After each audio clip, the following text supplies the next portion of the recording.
رازِ وفا از قلم مایا خان قسط نمبر 26۔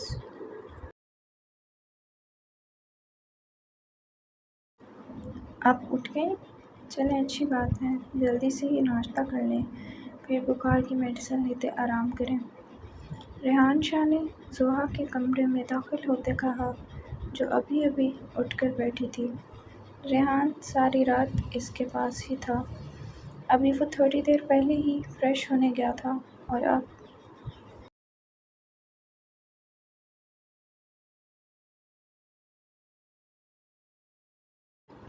مقابل کے لیے ناشتہ لے کر آیا تھا۔ ضحیٰ نے غیب دماغی سے ریحان کی طرف دیکھا۔ دماغ جیسے ابھی بھی سویا ہوا تھا، لیکن پھر آہستہ آہستہ رات والا سب یاد کرتے اچانک اس کا چہرہ اسپاٹ ہوا۔ دل شدت سے خود کو کوسنے لگا۔ وہ کیسے کسی اور کے سامنے اس قدر بے بس ہو سکتی تھی؟ وہ کیسے کسی انسان کا سہارا لے سکتی تھی؟ وہ کیوں کسی کے سامنے کمزور پڑی؟ وہ تو مضبوط ہے، پھر یہ سب کیوں ہوا؟ وہ خود کو کوس رہی تھی اور سوال پر سوال کرتے دماغ سن ہو رہا تھا۔ ملکہ! ریحان اسے خود میں گمسم دیکھتے پکار گیا، جو ناشتہ سائڈ ٹیبل پر رکھتے بیڈ پر بیٹھا تھا۔ کچھ نہیں، میں ٹھیک ہوں اب۔ ضحیٰ کھوئے ہوئے انداز میں یہ کہتی اٹھ کر ڈریسنگ روم میں بند ہوئی۔ ریحان اسے دیکھتا رہ گیا اور پھر خاموشی سے اس کا انتظار کرنے لگا۔ مقابل کے لیے دل فکر مند تھا، ہوتا بھی کیوں نہ۔ ضحیٰ پہلی بار ہی رو کر اس قدر کمزور ہوئی تھی، ورنہ تو وہ ہر جگہ خود کو سنبھال جاتی تھی۔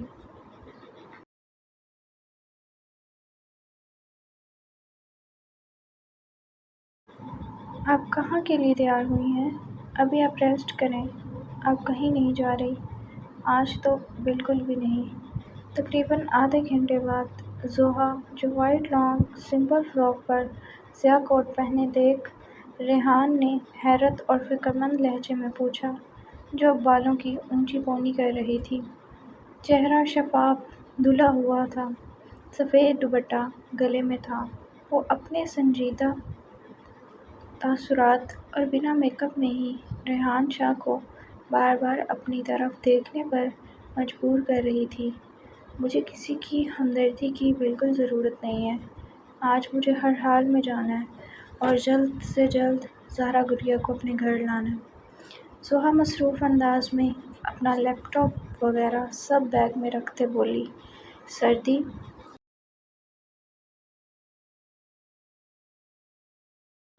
کی وجہ سے جسم ہلکا ہلکا کانپ رہا تھا، لیکن اسے کام کرنا تھا اور وہ تیار بھی تھی۔ ہمدرد ہی ہمدردی کرتے ہیں ملکہ، اور ہر کام ہوگا اگر آپ ٹھیک رہیں گی تو۔ پہلے اپنا خیال رکھیں پلیز۔ ریحان ضحیٰ کی بات سنتے گہرا سانس لیتے اسے منانے والے لہجے میں بولا، بس وہ یہ چاہتا تھا کہ وہ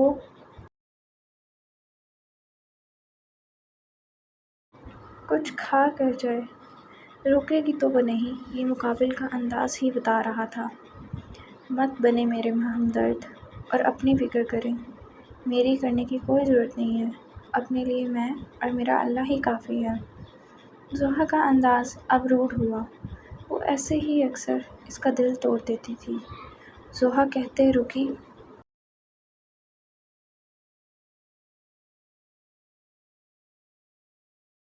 نہیں، بلکہ فوراً کمرے سے نکلتی چلی گئی۔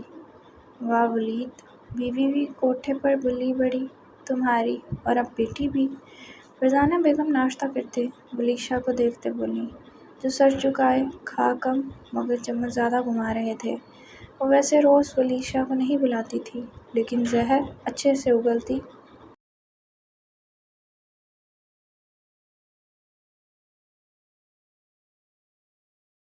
تھی۔ چپ رہ کر کھانا کھاؤ بہو۔ دادا جان فوراً سے ٹوک گئے۔ بات انہیں بھی بری لگی تھی، البتہ ولیشا کل سے اب تک خاموش تھے۔ ہاں بھائی، مجھے خاموش کروائیں آپ لوگ، مگر سچ تو نہیں بدل سکتے نا، جیسی ماں تھی ویسی بیٹیاں۔ دو نے میرے بیٹوں کو اپنے پیچھے پاگل کیا ہوا ہے۔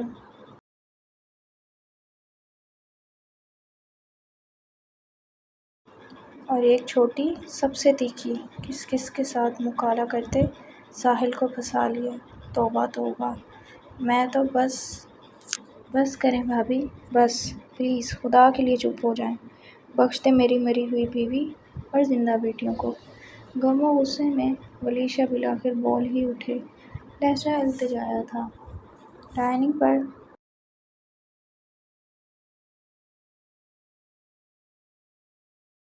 بیٹھے سب لوگوں کو ہی فرزانہ بیگم کی باتیں بری لگی تھیں۔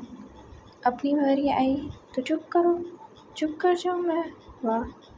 فرزانہ ایک اور لفظ نہ نکلے۔ اب کب سے چپ حیدر شاہ اب گرج کر بولے اور ایک ہی بار میں انہیں خاموش کروا گئے۔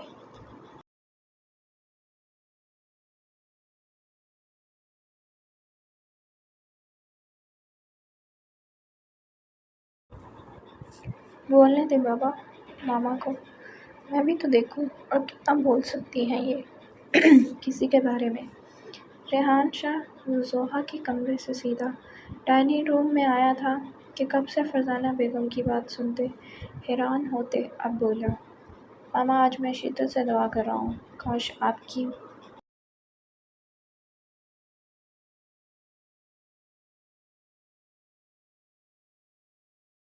بیٹی، ہماری بہن زندہ ہوتی، شاید تب آپ یہ الفاظ نہ بولتی۔ ریحان نے نرم مگر مضبوط لہجے میں، افسوس کرنے والے لہجے میں کہا، اگر زندہ ہوتی تو ان جیسی کبھی نہ ہوتی۔ فرزانہ بیگم پھر سے ضحیٰ کو دیکھتے نفرت سے بولیں، جو ولیشا سے ملنے آئی تھی۔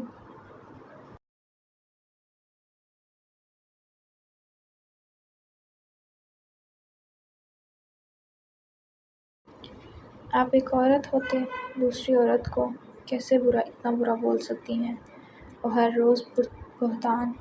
آپ چچی کو غلط کہتی ہیں جو آپ کی تب کام آئی جب آپ بسترِ مرگ پر تھی ماما۔ اور بھابھی، کیا سچ میں آپ کو لگتا ہے کہ کوئی لڑکی لڑکے کو پیچھے لگاتی ہے؟ لڑکے تو دودھ کے دلہے ہیں۔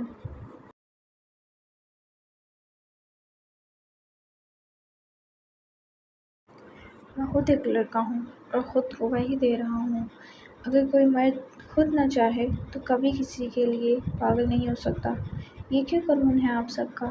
لڑکا کرے تو محبت ہے، لڑکی کرے تو بدکردار اور پیچھے لگانے والی۔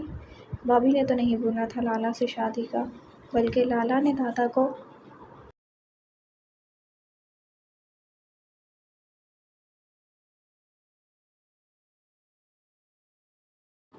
بولا تھا، اور آپ کو بھی لالا نے ہی منایا تھا۔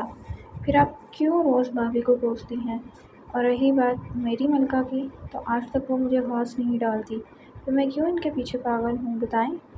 آپ کیسے کسی کے کردار کو دو لوگوں کے سامنے گندا کر سکتے ہیں؟ اور آپ کیسے لوگوں کو جج کر سکتے ہیں ماں؟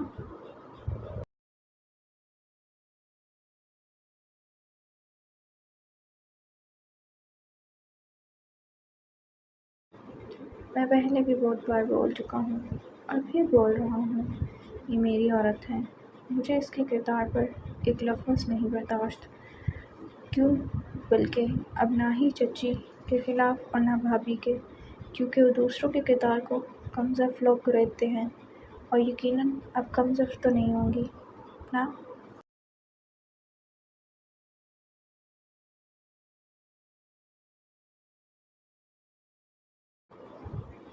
جہاں تک زہرا گڑیا کی بات ہے، اس کی معصومیت کو دیکھتے آپ کا دل بھی اس کی پاکی کی گواہی دے گا۔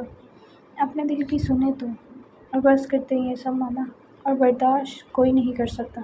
آپ بڑی ہیں، دعا کریں سب کے لیے، اس طرح باتیں کر کے سب کے دل سے اپنا مقام مت ختم کریں۔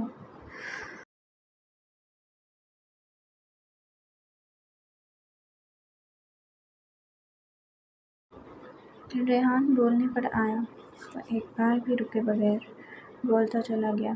وہ ایک مرد ہوتے اپنے گھر کی ہر عورت کے کردار کی گواہی دے رہا تھا۔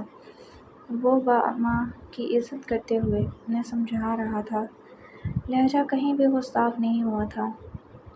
جبکہ زحا حیرت سے اسے دیکھتی رہ گئی، جو اس کے آگے ایک مضبوط ڈھال تھا جس کی وجہ سے وہ بھی مضبوط تھی۔ دادا جان اور بھی جان حیدر شاہ بھی ریحان کی بات سن کر امپریس ہوئے۔ ولی شاہ کو تو شروع سے ہی ریحان پر فخر تھا، البتہ فرزانہ بیگم ابھی بھی دل میں زحا کو کوس رہی تھی۔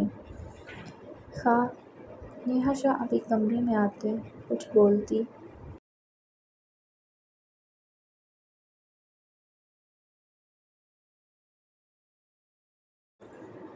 کہ آگے کا منظر دیکھتی خود ہی خاموش ہوئیں۔ برہان ابرار شاہ کے سینے پر لیٹے سو رہا تھا اور ابرار شاہ کی بھی آنکھیں بند تھیں۔ کس قدر مکمل لمحہ تھا! وہ جب ابھی باہر کچن میں گئی تھی تو دونوں کھیل رہے تھے اور اب سو بھی گئے تھے۔ وہ کل رات سے ہی ابرار کے ساتھ اسلام آباد والے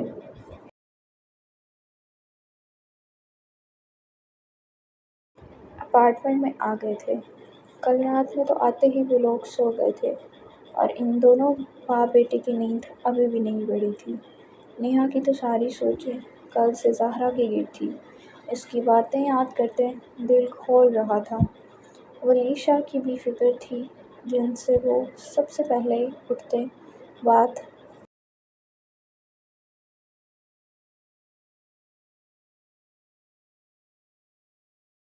کر چکی تھی۔ اسے ابرار کے ساتھ رہنے کے لیے ولی شاہ نے ہی راضی کیا تھا۔ وہ چاہتے تھے کہ وہ پہلے کی طرح ایک دوسرے کے ساتھ خوش اور مکمل ہو جائیں۔ برہان کو حق سے ابرار کے سینے پر سوئے دیکھ نیہا کچھ یاد کرتے نم آنکھوں کے ساتھ مسکرا گئی۔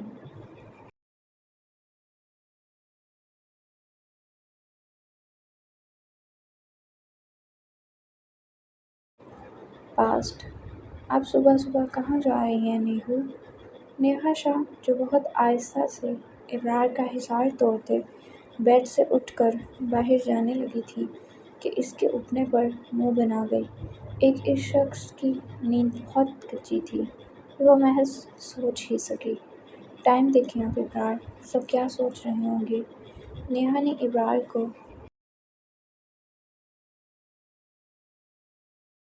دوبارہ خود کے ساتھ چپکتے دیکھ کہا، کوئی کچھ نہیں سوچا نیہو، سب کو پتہ ہے آج سنڈے ہے، جس دن ابرار شاہ کا کمرے سے نکلنے کا بالکل دل ہی نہیں کرتا۔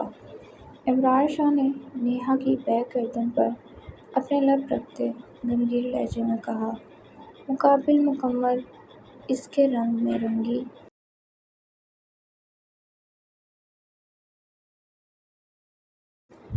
ہوئی تھی، چہرے پر رات کی شرم و حیا پلکیں جھکی ہوئی تھیں، بال کھلے۔ وہ اس حالت میں اسے مزید پاگل کر رہی تھی۔ اچھا نہیں لگتا ابرار، اب مجھے بھوک بھی لگی ہے۔ کل رات سے آپ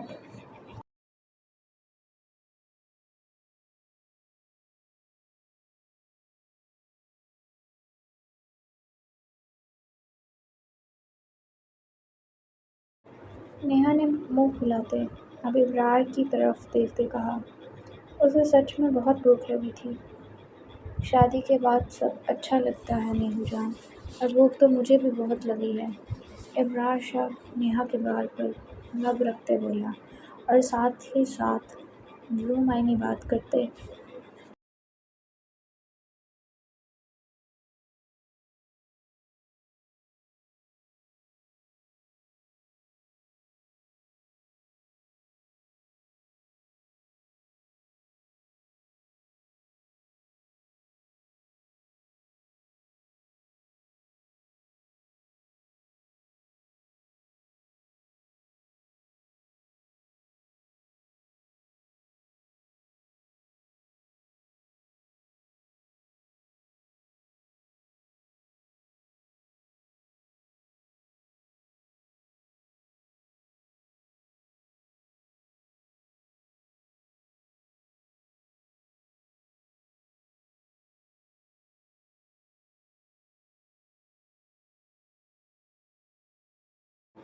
مائی کیوٹ کٹن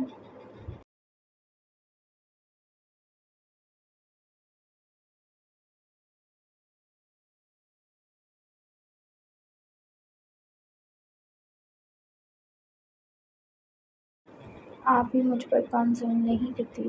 تھوڑی دیر بعد پیچھے ہوتے ابرار شاہ نے اپنے سینے کی طرف اشارہ کرتے کہا، جہاں نیہا کے ناخنوں سے سرخ نشان، سرخ لکیریں بنی ہوئی تھیں۔ یہ میرے سونے کی جگہ ہے، میں جو مرضی کروں۔ نیہا ابرار کے سینے پر اٹھ کر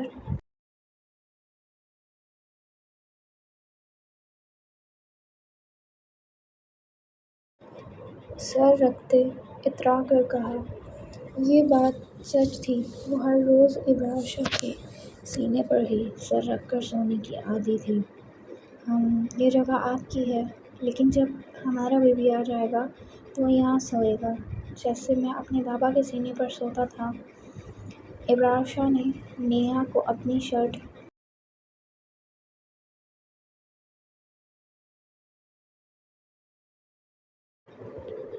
نہیں، یہ جگہ ہمیشہ میری ہی رہے گی۔ نیہا نے فوراً نفی کی، کہاں عادت تھی اپنی کوئی بھی چیز شیئر کرنے کی۔ ہاں، بیبی کو جلن ہو رہی ہے۔ ابرار شاہ نیہا کو دیکھتے مسکراتے اسے گدگدی کرنے لگا۔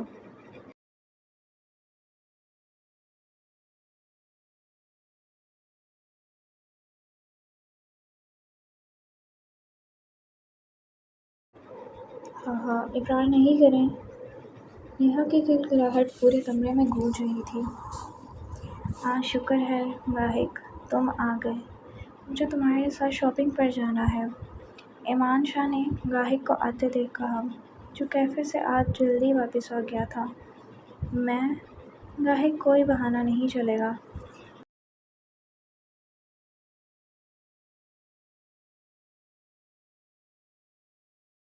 پلیز تائی جان، کہیں نا۔ ابھی گاہک منع کرتا کہ ایمان پھر سے بول دے، اسے ٹوک گئی اور آخر میں ریحانہ بیگم سے بولی، گاہک لے جاؤ بچی کو، کبھی کبھی ہی تمہیں کہتی ہے۔ ریحانہ بیگم نے ایمان کی سائڈ لیتے کہا، گھر میں وہ سب کی لاڈلی تھی۔ اچھا، میں بس فریش ہو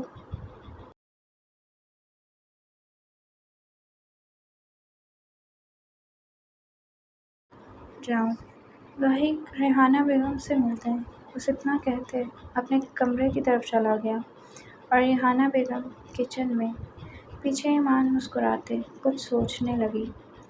ارم بھی رومیسا کہاں ہے؟ ارم کو لاؤنج میں آ کے کام کرتے دیکھ ایمان نے پوچھا، چہرے پر ایک کمینگی مسکراہٹ سی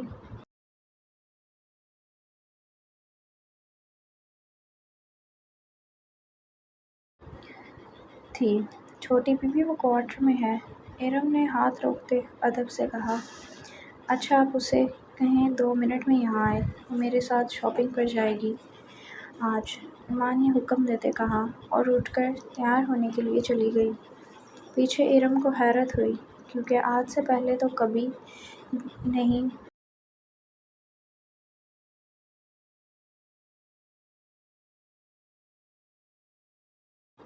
ایمان لے کر گئی تھی۔ کھانا دھیان سے کھائیں زہرا، فضول سوچنا بند کر دیں، ساحل شاہ نے زہرا کو دیکھتے کہا، جو کل رات کے بعد اب ڈنر پر ملی تھی اور اب بھی کھانا کھانے کی بجائے سوچوں میں گم تھی۔ مجھے بابا سے بات کرنی ہے شاہ، وہ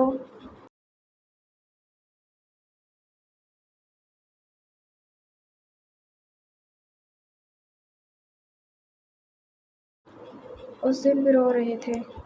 زہرا نے ساحل کی بات اگنور کرتے کہا، وہ اپنے یا مقدس بیگم کے فون سے بھی کال کر سکتی تھی، لیکن اسے پہلے اپنے محرم ساحل سے پوچھنا ضروری لگا۔